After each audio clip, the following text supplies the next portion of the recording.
સુરત ભૂતિયા ડિમોલિશનનો મામલો નાસિરનગર ડિમોલિશન મામલે નવો ખુલાસો થયો છે। જેસીબી માલિક સંદેશ ન્યૂઝ સામે આવ્યા। જેસીબી માલિક મોહસિન ફ્રૂટવાલાનું નિવેદન સામે આવ્યું છે। શ્રીરામ એજન્સીના માલિક માટે મશીન મંગાવ્યા હતા। આવી વાત જેસીબી માલિકે કરી છે। તેજુભાઈ રાજપૂતે ડિમોલિશન માટે મશીન મંગાવ્યા હતા। શ્રીરામ એજન્સી મહાનગરપાલિકા માટે કામ કરે છે। 4 પોકલેન્ડ અને 3 જેસીબી મંગાવવામાં આવ્યા હતા।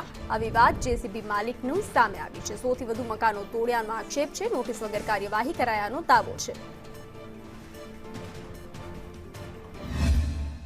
નગરની અંદર જે ડિમોલેશન થયું હતું ફોકલેન્ડ મશીન અને જેસીબી જેનો ઉપયોગ થયો હતો તેના માલિક આપણી સાથે મોહસિનભાઈ, તેમની સાથે વાત કરીશું। આખરે તેમને ઓર્ડર કોણ આપ્યો હતો, કઈ રીતના આખી પ્રોસેસ થઈ હતી? મોહસિનભાઈ, કેટલા આપણા મશીન હતા અને કઈ રીતના આખું આ બાંધકામ તોડવાનો ઓર્ડર આપવામાં આવ્યો હતો? અમને તો કોઈ ખબર નહીં હતી સાહેબ। અમારે તો કોન્ટ્રાક્ટરનો એસએમસી લેબર કોન્ટ્રાક્ટરનો ફોન આવ્યો કે તમારો મશીન ખાલી છે। એમ કે હા ખાલી છે, એટલે અમારે ત્યાં ડિમોલેશન કરવાનું છે, 1 દિવસ માટે મોકલી દો।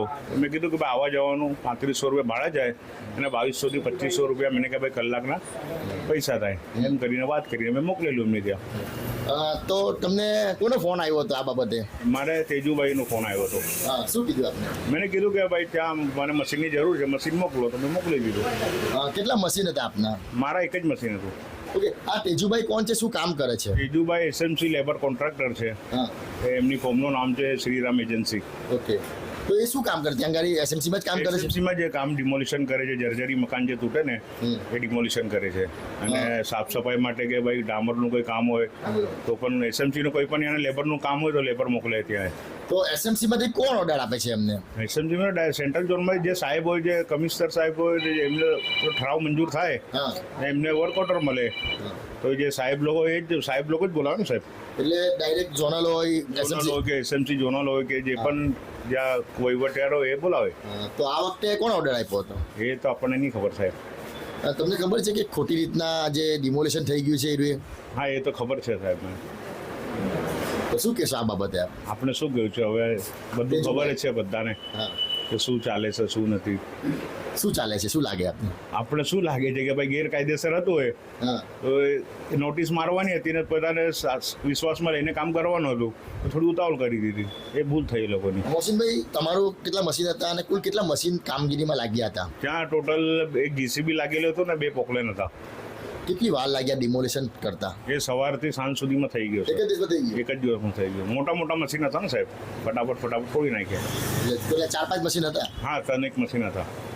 તો બિલકુલ ચોંકાવનારો ખુલાસો આ જે બાંધકામ તોડવામાં આવ્યું છે એ શ્રીરામ એજન્સી છે, તેજુભાઈ કરીને છે જે એજન્સી ચલાવે છે, એના માલિક છે, તેમણે જ એસએમસીના કહેવા પર ઓર્ડર આપ્યો, કારણ કે આ એજન્સી છે તે મહાનગરપાલિકાના કોન્ટ્રાક્ટર કામ કરે છે। જ્યારે જ્યારે આવી જરૂર પડે છે ત્યારે શ્રીરામ એજન્સી છે તે જ કામ કરતી હોય છે।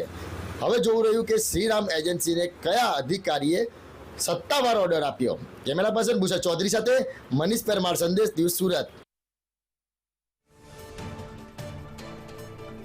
તો આ મશીનનો ઓર્ડર આપવામાં આવ્યો હતો ત્યારે સવાલ થઈ રહ્યો છે કે કોણે ઓર્ડર આપ્યો હતો। સુરતમાં નાસિરનગર ડિમોલિશનના મામલે નવો વળાંક આવ્યો છે। કાર્યપાલક ઇજનેર રજા પર ઉતર્યા છે। જ્યાં જીવન રામજીવાલા રજા પર ઉતરી ગયા છે। આક્ષેપો અને આરોપોથી બચવા માટે તેઓ રજા પર ઉતરી ગયા છે। ડિમોલિશન મામલે નવો વળાંક સામે આવ્યો।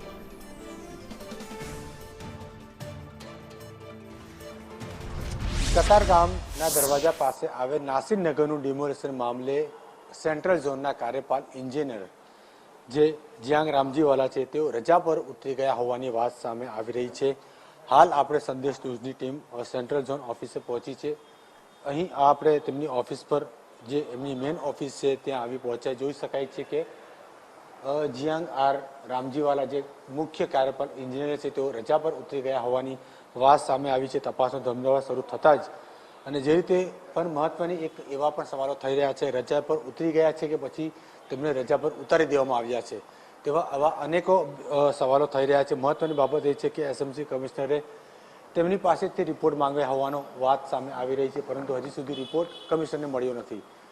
હવે આપણે એ પણ તમને બતાવ્યું છે કે આ ઓફિસ જે છે તે ઓફિસ બંધ હાલતમાં છે અને કેટલા દિવસની રજા પર ઉતર્યા છે તે હજી સુધી ખ્યાલ નથી। સાંજે ખબર પડશે કે 1 દિવસ, 2 દિવસ, 3 દિવસ, કેટલા દિવસની રજા પર ઉતર્યા છે તે હજી સુધી કોઈને ખ્યાલ નથી, પરંતુ આજથી રજા પર ઉતરી ગયા હોવાની વાત સામે આવી રહી છે જીયાંગ રામજીવાલા. કારણ કે જે રીતે સમગ્ર કાર્યભાર હતો ડિમોલેશનનું તે તેમના હાથમાં હતું. સૌ પ્રથમ વખત તેઓ એમ પણ જણાવ્યું હતું કે હું ડિમોલેશનમાં ગયો નહોતો, પરંતુ જ્યારે તેમના ફૂટેજ સામે આવ્યા હતા ત્યારે પણ તેઓ ત્યાંથી ત્યારબાદ ભાગતા ફરી રહ્યા છે. કારણ કે તપાસનો ધમધમાટ શરૂ થઈ ચૂક્યો છે, એમની પર રિપોર્ટ માંગવામાં આવ્યો છે. તેમના હસ્તે જ આ આખું ડિમોલેશન કામગીરી થઈ છે તેઓ હજી પણ નથી સ્વીકારી રહ્યા, પરંતુ હાલ તેઓ રજા પર ઉતરી ગયા હોવાની વાત સામે આવી રહી છે. કેમેરામેન અજીત પટેલ સાથે જયેન્દ્ર પાંડે, સંદેશ ન્યૂઝ, સુરત.